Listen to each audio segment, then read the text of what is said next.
Hey everyone, welcome. This is Beyond the Lane. My name is Mark, and we have a Tottenham Hotspur transfer update for you. Video is going to cover off the Eze and the Savinho deals, where we are right now with those. We're going to talk about the players we are currently being linked to beyond those two, as well as a conversation around the players we are trying to move on and the current information in terms of who wants them and what we're looking at for that. So first up, let's talk about Eze. Eze is the number one target in every Spurs supporter's mind, and the one that we most definitely need to be getting over the line before the transfer window closes in 3 weeks' time. So Palace value the player at £68 million. He has a release clause which expires today. So that release clause apparently has a bulk transfer up front. So a big upfront deposit with installation payments beyond that. It's supposedly around 35, 40 million, given the fact that this is a player that we have been supposedly linked to for a number of seasons, even going as far back as when he was at QPR. It probably has to be one of the longest transfer sagas in world football. So we need to get this one over the line. We have supposedly tabled a £55 million bid to start off. That is apparently being rejected, and we have spent a number of hours in negotiation with Crystal Palace about completing the deal and arriving at a satisfactory bid and price that Palace will accept. Given the fact that this is a player who can provide a phenomenal amount of talent and strength and depth, not just to the squad, but to our starting 11, we should just be stumping up the 68 million quid, agree to whatever the terms and conditions are off the release, and getting that done now. Because that expires, then we really are at the mercy of Palace if we wish to make that deal happen. So we really should be pulling out all of the stops.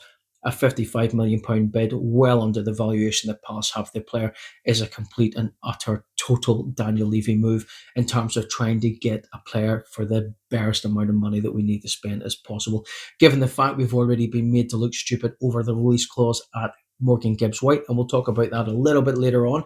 That saga isn't quite done yet, but it doesn't mean that we might not do something further off, maybe season or two down the line. But it will make us look stupid considering how that one turned out if we end up doing something very, very similar to this. Arsenal apparently still hold interest in signing the player, but they need to move on another three or four players before they can make any move possible. Eze himself is apparently very interested in the move to Spurs, especially given the uncertainty around the Arsenal transfer, and would like to make that move. He's made his desire known that he wishes to play Champions League football, and we can provide that as well as can Arsenal, but we're in the driving seat for now. So we need to make that move before our rivals come in and make it on us. After that, we're looking at Savinho. So Savinho, we have had a bid in place for that one as well. Man City value the player at 70 million for a player that's only had 2 seasons worth of football where he's played nearly 90 games, to be fair. A season at Girona and a season at City. The numbers that he produced last season are decent. They're not brilliant. So I can't see us spending 70 million on him. However, our initial bid of 42 million pounds has been rejected, which is well under the valuation that Man City hold off the player.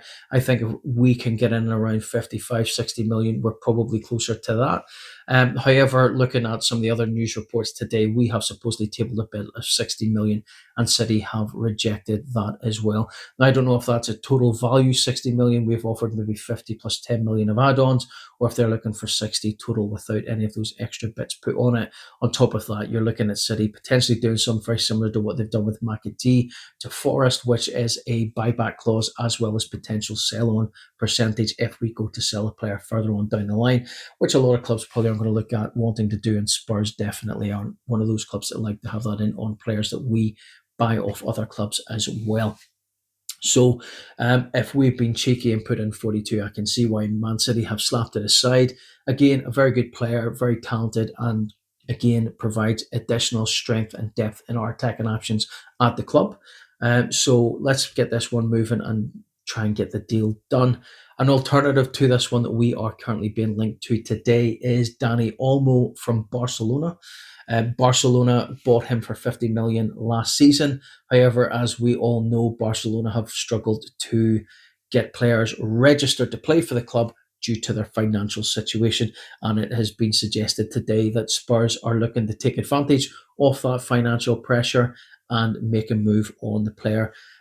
We are supposedly looking to table a bid of around 60 million, giving Barcelona a bit of a profit, but also taking advantage of the fact that they're needing cash to be able to enhance and inject fresh blood into their own squad. Dani Olmo is a fantastic player. He's got a lot of potential in becoming an exceptionally good footballer. 19 goal contributions last season, I think 11 assists and 7 or 8 goals. So the kid can play. He certainly adds that attacking midfield option to the cards for us as well. So potentially him or Savinho, I think, would be a really great move for the club and certainly gives us that attacking impetus that we will need going into the season, plus enhances on what we were really lacking in that Super Cup final against PSG. So certainly a deal that could be done there if the rumours turn out to be true.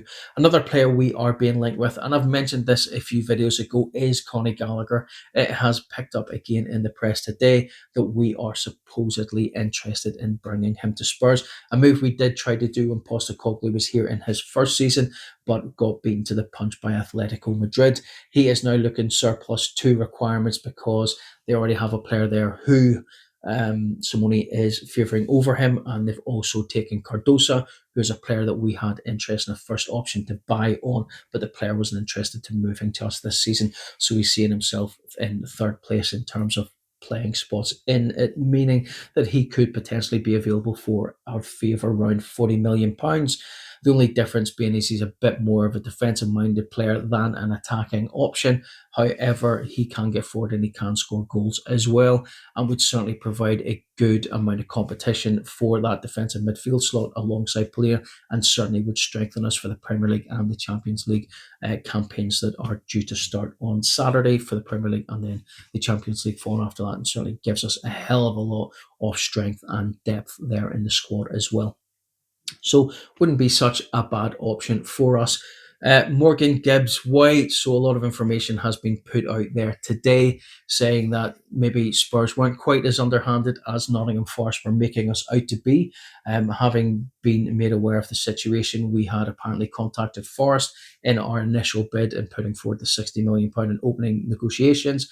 It seemed to be going well until Mr. Marinakis found out about it, and then it kicked off from there. We had supposedly went back a second time and tabled a much larger bid than the £60 million in the hope to repair any damage that's been done, but also to give a fair value and amount of money for the player. This was again rejected out of hand, and then it kind of fell down from there. Morgan Gibbs White apparently had phoned Thomas Frank to apologise for the way things had happened and all of the bits and pieces in and around that, which shows a bit more about the character of the man himself to be able to do that as well. And it certainly would be much appreciated, certainly from our fan base, I think, to realise that the player potentially hasn't quite as at fault and certainly didn't seem to be driving forward a new deal at Forest, because all of the information coming out from the people who know him and are around him had suggested that he had made people aware that he was on the move to London. So it certainly seemed like something was on the cards until the brakes were put onto that move. And it certainly seems very strange, and I think we all seen that from the video where he was appeared pitchside announcing the deal, that when that came out, there was a lot of eyebrows raised in terms of how a player who seems so adamant to move has all of a sudden went and signed a new 3-year contract, becoming the highest paid player at Forest. So maybe this deal isn't at the end of it. We'll maybe see something produced in maybe a season or two. Who knows? Will we even need a player by that point? It's only time will tell. But certainly kind of adds a new twist to what we all kind of thought had been going on previously. So after looking at that, let's have a wee look at some of the players that we are trying to move on. So we are being linked with attacking talent left, right, and centre. And if those two deals out of the ones that have been mentioned go through, then it makes the likes of Manor Solomon's time at Spurs look very, very slim. So if we can get the £20 million that's being mooted for him to move to Leeds, I think it's a great bit of business. It is a bit of a shame, as I think he really is a good player, shows a lot of attacking talent, and certainly at Leeds last year, he certainly seemed to be able to do the business for them. if that translates into the Premier League, then they'll have had themselves a very good player if that one comes off. Plus, if we get 20 million back into the pot, it gives us a little bit more cash to play with, especially when we're looking at some really higher valued players and making those bids and getting that offset off. Again, as I say, Manor Solomon, a player with a lot of potential, it just really hasn't found his time at Spurs to be a fruitful one, which is a shame. But when you're looking at the fact that if we're looking at the wings where he likes to play, we've got Odebear, Tell, Richarlison, Brennan Johnson, Kudos can play out on the wings. Plus, if we're looking at the likes of Eze or Savinho or even Danny Olmo coming in, again, all those players would be ahead of him in the pecking order. So it makes sense to move him on if we can, especially if we're going to get 20 million for him as well, especially when we played next to nothing for him. Another player that looks to be on the move or potentially on the move is Basuma. We've already seen this week how he was dropped from the squad for the Super Cup because of his lateness to arrival for team training, for team meetings, and Thomas Frank had enough. Players being disciplined, left out of a potential cup winning squad, and has had to bide his time at home on his own. As we've seen on his Instagram post where we're seeing an empty gym. So he's now back in the squad for Burnley, having served his punishment. But I think at the same time, if we can get cash for him, we're going to be looking at doing that. The initial rumours a few weeks back were that he was on his way to Turkey. Galatasaray and Fenerbahce were both interested in the player, but no bids as such have materialised. However, the latest rumours are that Juventus are looking at signing the player. To me, it makes sense if we can hold on to him for a while, especially if we are looking at challenging on all fronts. We've got the two cup competitions, we've got the Champions League, and we've got the Premier League. Having an additional player in there of the defensive quality that he can provide when he turns it on certainly makes sense. But at the same time, I can see the reasons for moving him on, especially when we've got Archie Gray in the background wanting to try and make that position his own or at least compete with the likes of Polina. And Polina might just be a stopgap until he is ready to make that move up. But Polina himself is a top quality player, as we've seen against a PSG in the cup final there, which would have been fantastic if we'd have won it. But if Biss moves on, it doesn't. It means there's one less stumbling block for his pathway into the first team. So it kind of makes sense. Again, the fees touted for him previously and at the moment are probably around 15 to 20 million, although I did see one report suggesting 35 million. We are never getting 35 million for Basuma, especially when he's in the last year of his contract and he's so inconsistent in his play.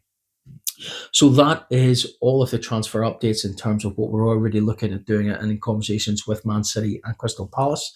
Mark Gahey, potentially from a centre back point of view, Thomas Frank has stated he would like to have another one in there, especially as we're seeing in the cup final. We were playing three at the back with Van de Ven, Romero, and Kevin Danzo in there.